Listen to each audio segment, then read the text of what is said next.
उपवास कितने प्रकार का होता है, आइए जानते हैं। उपवास कितने प्रकार का है, इस संबंध में हम चर्चा करते हैं। पहला उपवास है प्रातःकालीन उपवास। इस उपवास में हमने सुबह का नाश्ता छोड़ना होता है। जो प्रातःकाल का आहार उसको छोड़ देते हैं, उसे रेस्ट मिला हमारे पाचन संस्थान को। दूसरे प्रकार का उपवास जो है वह है सायंकालीन उपवास। उसमें हम शाम का रात का खाना छोड़ देते हैं। दिन में हमने 12-1 बजे 2 बजे जब भी हम लंच करते हैं, लंच किया, उसके बाद अगले दिन सुबह हमने नाश्ता किया। हमारे यहाँ इसको सायंकालीन उपवास बोला गया है। और मैं सोचता हूँ कि रात्रि का भोजन छोड़ना ज़्यादा लाभकारी होगा। यदि हम सुबह का नाश्ता भी ले लें, दिन का खाना भी ले लें और रात का भोजन त्याग दें, तो यह भी बहुत लाभकारी परिणाम दे सकता है हमारे शरीर को। तीसरे प्रकार का उपवास होता है एकाहारोपवास। एकाहार उपवास का मतलब एक समय में एक ही चीज़ लेना, एक समय में सारी चीज़ों का सेवन ना करना।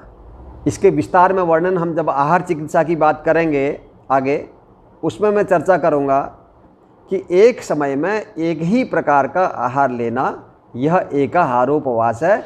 इसके भी बहुत अच्छे परिणाम हमारे शरीर को मिलते हैं। जितनी ज़्यादा चीज़ों को आप खाएंगे एक बार में, शरीर को, आपके पाचन संस्थान को उतना ही मेहनत करनी पड़ेगी, उतना ही दिक्कत पाचन संस्थान को होगी, उतना ही पाचन क्रिया मंद पड़ेगी। इसलिए एक समय में जितना कम चीज़ों का सेवन कर सकें उतना ही ज़्यादा अच्छा रहता है। खैर, इस विषय को हम अभी नहीं लेते हैं। आहार चिकित्सा वाला भी मेरा वीडियो आएगा, उसको भी आप ज़रूर देखिएगा। इस उपवास चिकित्सा के बाद एक समय में यदि हम एक ही प्रकार का भोजन करते हैं तो हमारा पाचन संस्थान को उसके पचाने के लिए बड़ा आसान होता है। पाचन संस्थान को आराम मिलेगा तो शरीर को लाभ मिलेगा।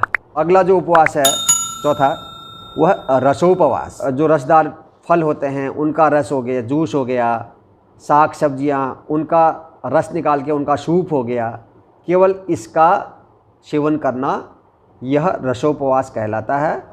फल और सब्जियों का रस लेना, यह रसोपवास है। अगला उपवास है फलोपवास, जिसमें हम केवल फलों का सेवन करते हैं। फलोपवास करना है तो केवल ताज़े फलों का ही सेवन करना चाहिए, चाहे फल खाएं, चाहे साग सब्जियां खाएं।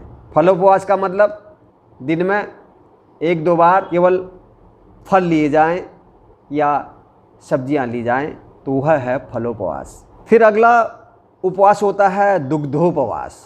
इस उपवास में केवल दूध का सेवन किया जाता है। इसको दुग्ध कल्प भी बोलते हैं। लेकिन बहुत सावधान रहने की बात है। यदि जैसा दूध आजकल आ रहा है बाज़ार में, उसका उपवास करेंगे तो लाभ लेने के बजाय कई प्रकार की हानियां हो सकती हैं। दुग्ध उपवास अगर किसी ने करना है, उसमें केवल गाय का दूध, गाय का धारोष्ण दूध होना चाहिए, जो बार बार उबला ना हो। केवल अगर गाय का शुद्ध दूध, ताज़ा दूध मिले, और वो अगर वैसा ही मिल जाए बिना गर्म किए, तब बहुत अच्छा है। नहीं तो एक उफान से ज़्यादा उसको बार बार गर्म ना किया जाए, बार बार उसको उबाला ना जाए। अगला उपवास आता है मठोपवास, जिसमें हमने गाय के दूध का बना हुआ मट्ठा, जो अधिक खट्टा नहीं होना चाहिए, और वह मट्ठा जिसको हम उपवास में प्रयुक्त करेंगे, उसमें घी की मात्रा नहीं होनी चाहिए, क्रीम नहीं होनी चाहिए, उसमें केवल ताज़ा, केवल मट्ठा। वह मट्ठा भी पाचन संस्थान के लिए बहुत लाभकारी होगा। उसका हम उपवास कर सकते हैं कुछ दिनों तक, वह है मठोपवास। इसके बाद आगे वर्णन आता है साप्ताहिक उपवास का। साप्ताहिक उपवास का मतलब ये है, सप्ताह में एक दिन केवल हम जल का सेवन करें, तो वह साप्ताहिक उपवास होगा। सप्ताह में एक बार करना भी चाहिए।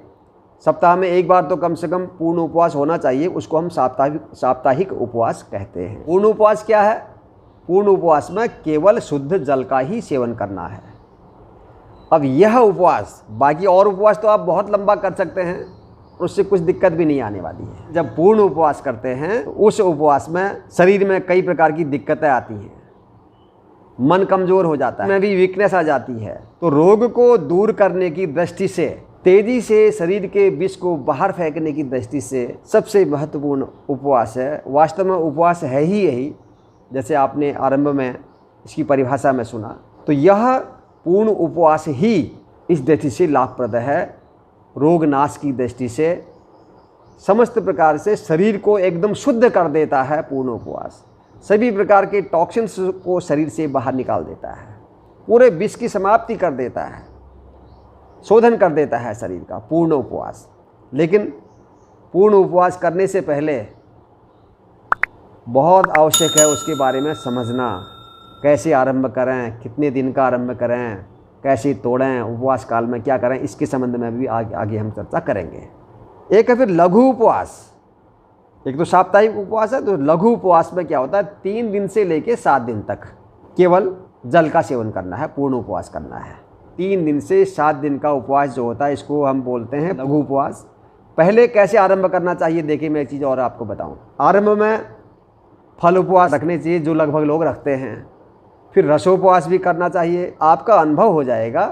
फिर करना चाहिए पूर्ण उपवास 1 दिन का सप्ताह में। फिर आप कर सकते हैं लघु उपवास। लघु उपवास कम से कम 3 दिन से लेकर 7 दिन तक के बीच का समय, जिसमें केवल आपने जल पीना है। इतने दिन के अंदर ही शरीर बड़ा साफ हो जाता है, स्वच्छ हो जाता है। अगला उपवास है उसको बोलते हैं टूट उपवास। फिर जब ये भी हम ठीक से आ जाए तो फिर हम अगला उपवास कर सकते हैं टूट उपवास।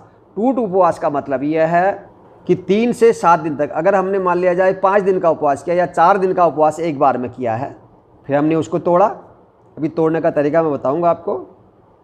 उसके बाद कुछ दिन के लिए फिर हमने सादा भोजन शुरू कर दिया, प्राकृतिक भोजन। अगर हमने आरंभ में 4 दिन का उपवास किया है तो फिर कुछ दिन सामान्य भोजन, सादे भोजन में आएंगे, हल्के भोजन पर, सुपाच्य भोजन पर। उसके बाद फिर हमने 4 दिन का शुरू कर दिया, फिर हम सादे भोजन पर आएंगे। ऐसे बीच बीच में करते रहना उपवास को, यह होता है टूट उपवास, या इसको सविराम उपवास भी बोलते हैं। विराम देना, उपवास को विराम दिया, फिर उसको आरंभ कर दिया, फिर विराम दिया कुछ समय के लिए उपवास को, अपना हल्का सादा भोजन शुरू किया, उसके बाद फिर उपवास को शुरू कर दिया। अगला जो उपवास है उसका नाम है दीर्घ उपवास। ये 21 दिन से लेकर के 60 दिनों तक होता है, और बहुत लोगों ने किया है इस उपवास से, अपने शरीर को एकदम निर्मल किया है, कई प्रकार के रोगों से मुक्ति पाई है। ये हमने उपवास कितने प्रकार हैं इसकी चर्चा कर ली है। अब आपकी समझ में आ गया होगा कौन सा उपवास आपके शरीर के अनुकूल है, और वास्तव में उपवास है कौन सा, पूर्ण उपवास कौन सा है।